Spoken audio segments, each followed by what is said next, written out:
जय जगन्नाथ।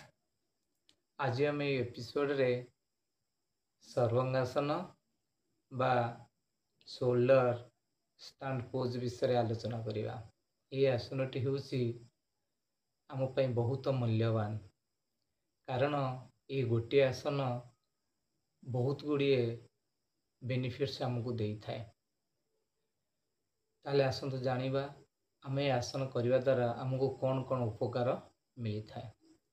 ये आसनटी जदि आम प्रत्यह सकाळ खाली पेटर करिबा ताहेले आमर इम्यून पावर बढ़िबो बा रोग प्रतिरोधक शक्ति आम शरीर वृद्धि घटे।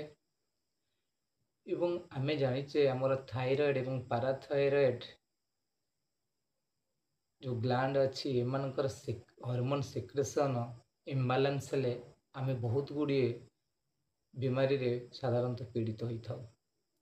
तेणु ये आसन करने द्वारा ये हार्मोन सिक्रेशन गोटे बालांस होता है, जहाँफल आमको बहुत रोगरू मुक्ति मिलता है।